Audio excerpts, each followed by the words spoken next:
based on the video what body practices he did. Okay, back to Lena. Brush his teeth, teacher. Okay, brushing teeth. Very good. Okay, why did that sit? Okay, back to Lena.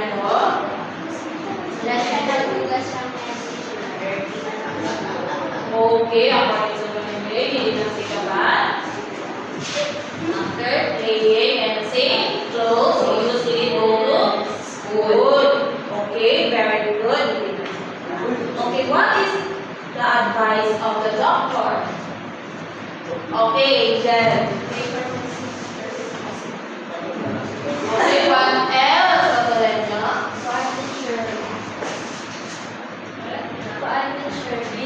Always clean and take care of our body. Okay, thank you, Otolena. We always take care of our body. Very good. We always take care of our body clean and then to make it healthy. Okay, now I will group you into three. It's the group 1, 2, and 3. Okay, we'll be doing the activity. Okay, group 1, can you read your directions? How to demonstrate one body care practice properly. For example, brushing teeth, you will show you the correct way to do it. How to hold the toothbrush, how to brush gently, and how to rinse afterward. Okay, very good. What about group 2? You will match the picture from column A to column B correctly. Okay, very good. Group 3. You will have Scenario given about the importance of care practice. Okay, thank you. So before you conclude, can you please read our rubrics? understanding the lesson. Creativity and effort, participation, presentation, live voice, broken understanding of proper body care practices, performance is creative, lively, and shows effort. All members are actively employed. Clear, confident, and organized presentation. Joyfully shows little or no understanding of body care practices.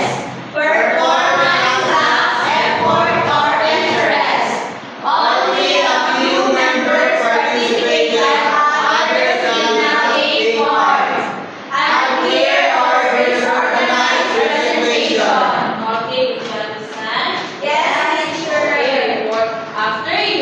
Before you present your activity, you present first your grades. Okay? Did you understand that?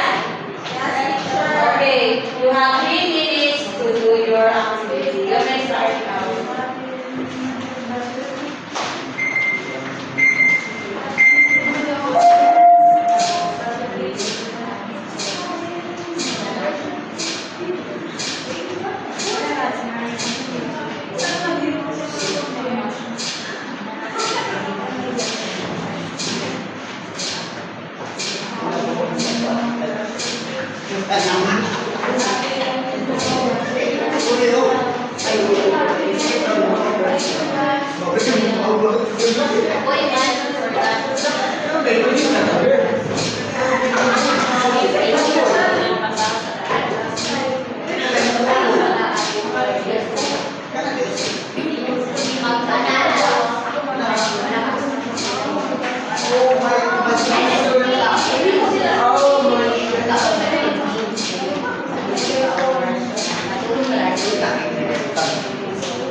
Baka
Are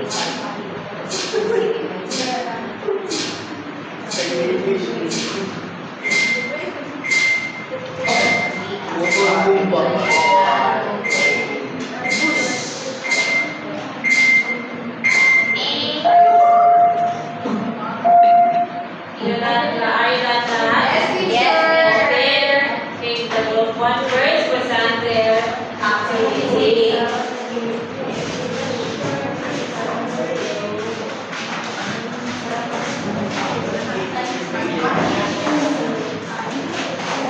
What is my topic?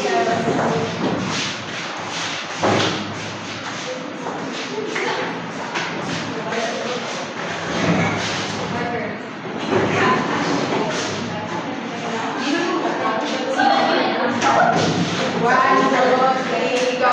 If you're happy and you know, brush your teeth. If you're happy and you know, wash your hands. If you're happy and you know, brush your teeth, wash your hands. If you're happy and you know, sleep well, eat and So our task is to act the body care practices. So direction is act or demonstrate one body care practice properly. We're going to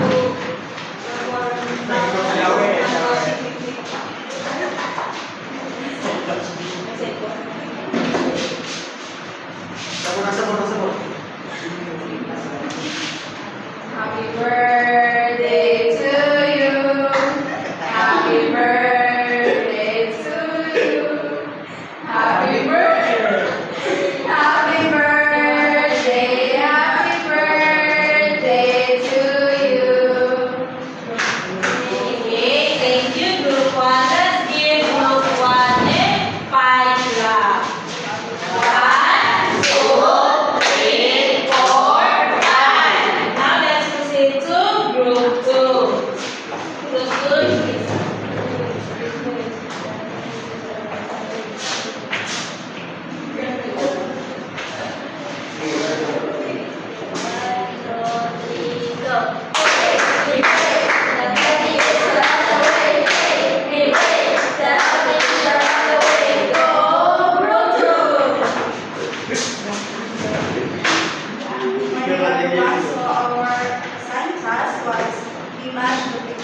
Direction, you will match the picture from the column B, correct.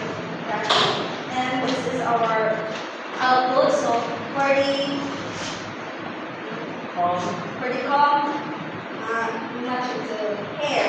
And for the mirror, for the face, and the scissor is for this body parts, which is the hands, because you are using hands to pan, right?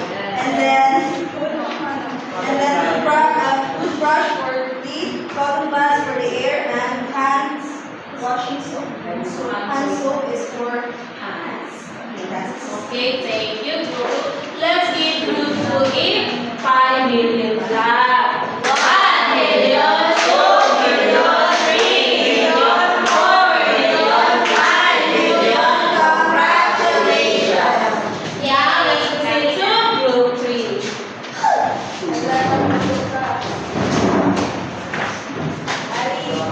Arriba.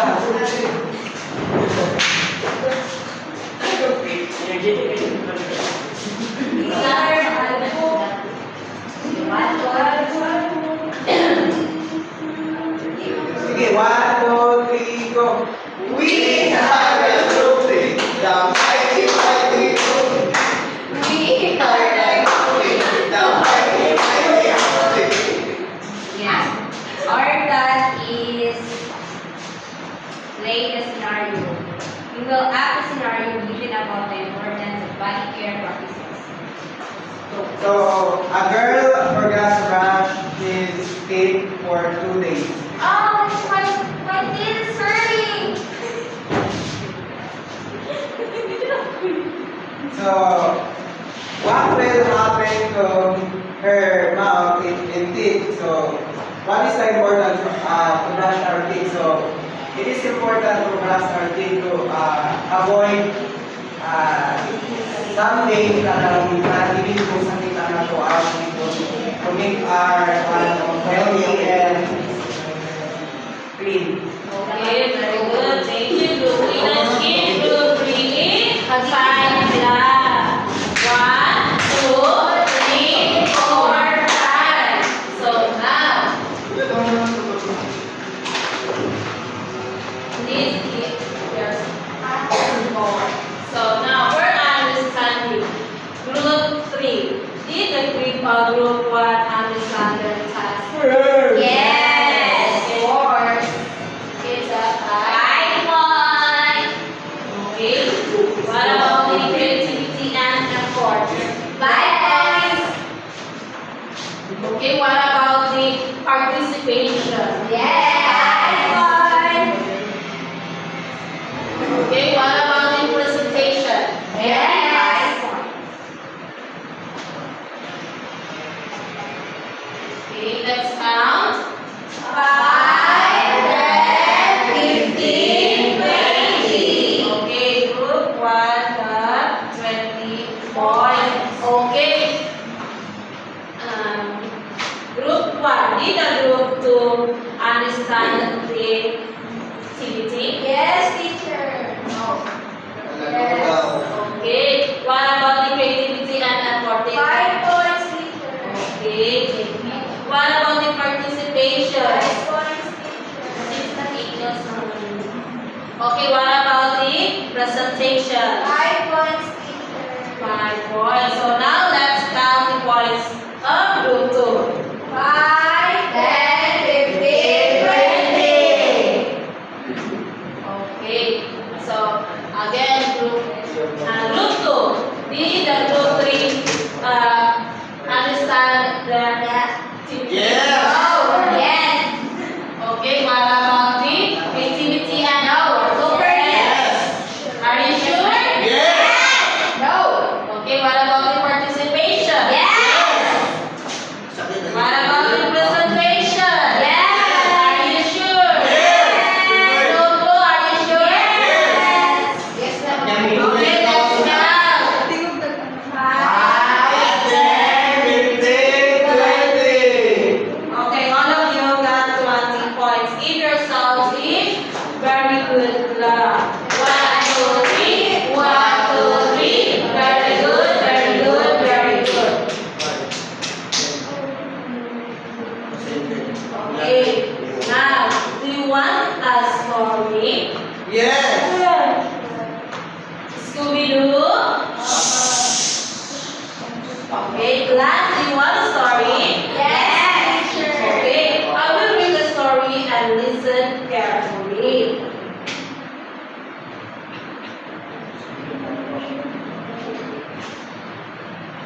Okay, so class, this is Anna. She loves to play outside. Okay, who is she? Anna. Okay, what she loves? Play outside. Okay, but she often forgets to wash her hands before eating. One day, Anna's tummy hurt because germs entered her body. Why Anna's tummy hurt? Because she forgot to wash her hands. Okay. So, if Anna only remembered to wash her hands, she could have stayed healthy and happy. Do you understand the story? Yes, teacher. Okay, so now let's proceed to the questions. Okay. If you were a doctor, what would advise to Anna? Okay, Jovan. One teacher. And I'm always one teacher.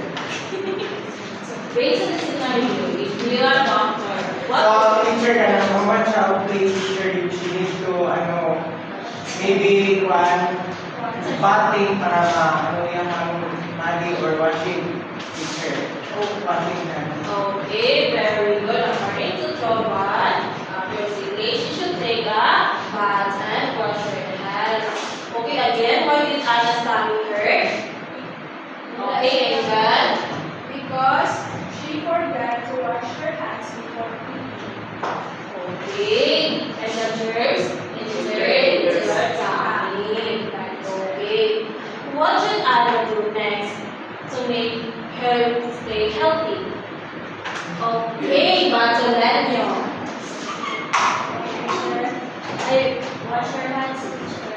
Okay.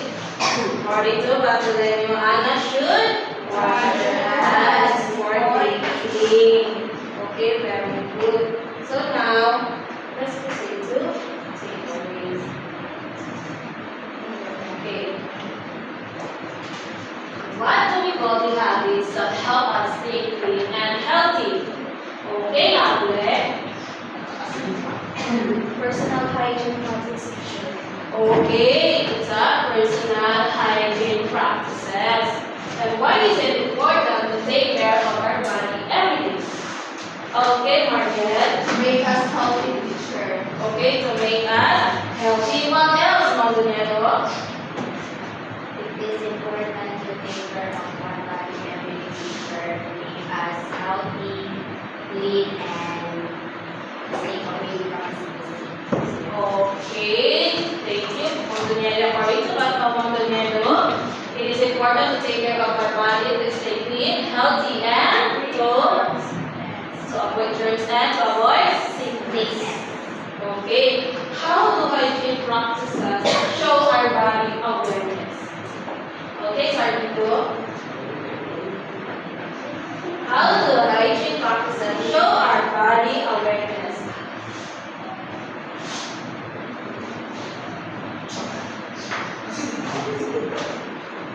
Hygiene practices teacher show our body awareness because this means we know how to take care of our body and keep our body healthy.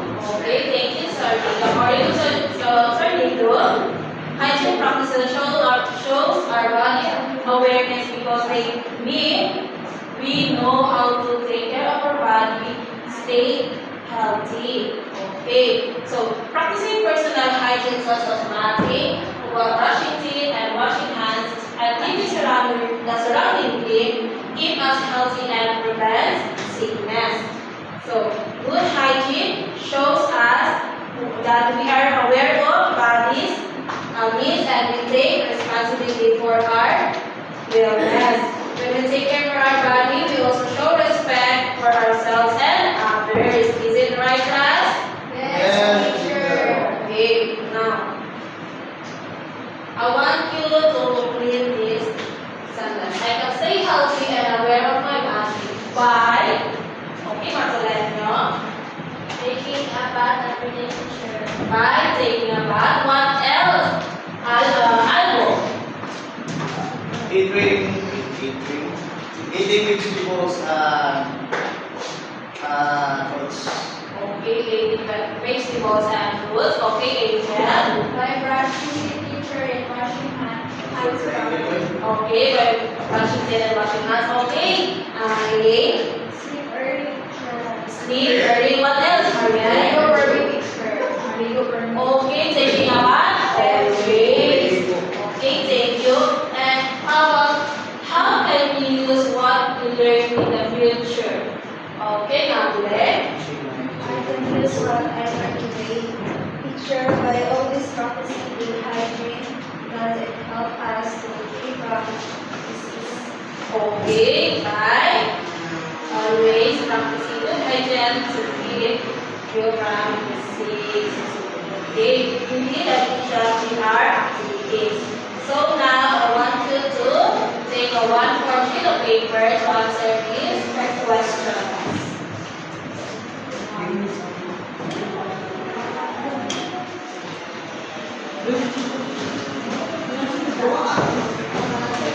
Yes. It serves as your assignment.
you want to?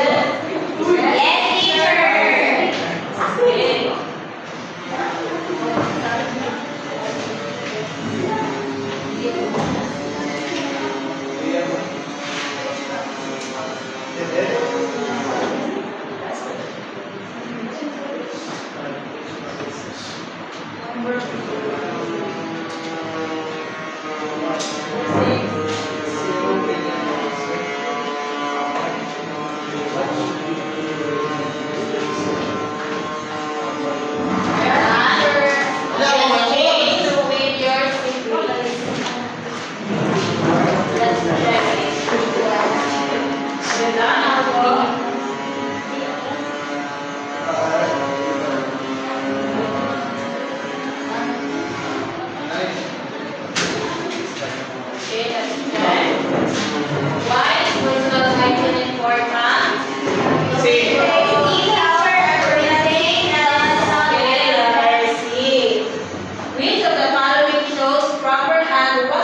Using soap and soap and practice Okay, letter B.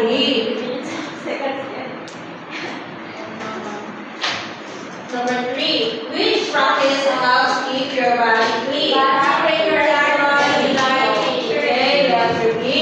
Number 4, what should you do when you sneeze or cough? Okay, it's letter C. How can you show responsibility for your health? Practicing daily hygiene habits. Okay, that's good. It seems like you all listen carefully in that class. So now, 1, 2, divide your assignment. Now, and read first. In a 1/2 plate of paper, release 1 hour break every day before going to school. Okay, that's all for my class. Goodbye, class. Goodbye, teacher, and stay well for Sing